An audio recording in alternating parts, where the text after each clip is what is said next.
Ceux qui connaissent l'auteur l'attendaient sur les questions d'éducation et jeunesse. On l'aurait aussi attendu sur certaines analyses politiques. Mais non, Juste Désiré Mundélé, à travers son livre « Enjeux et perspectives », a révélé surtout sa grande culture économique. Le livre, paru en novembre, trouve déjà ici quelques lecteurs.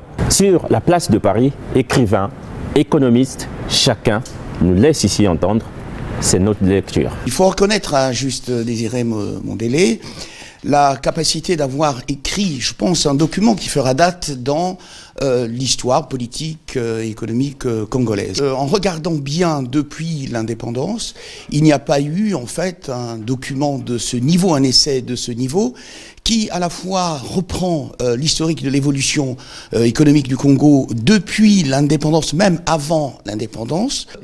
Juste Désiré Mundélé, effectivement, lui, construit son travail en fait dans un contexte d'instabilité des matières premières, du prix du pétrole bien entendu.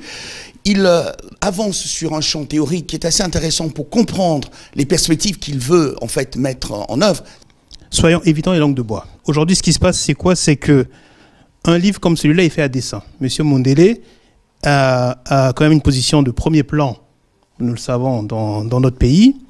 Donc il doit sûrement se dire, ne pas raisonner sur l'immédiateté des choses et plutôt faire un peu reculer pour faire un peu de la pédagogie sur ce qui se passe dans notre pays. Et il le fait, il réussit.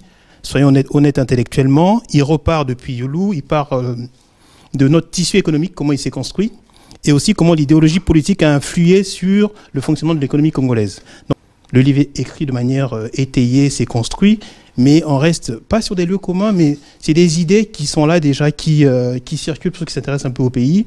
Et l'idée, c'est de savoir, en fait, derrière, lui étant acteur, à qui il destine ce livre? C'est la question que je me pose.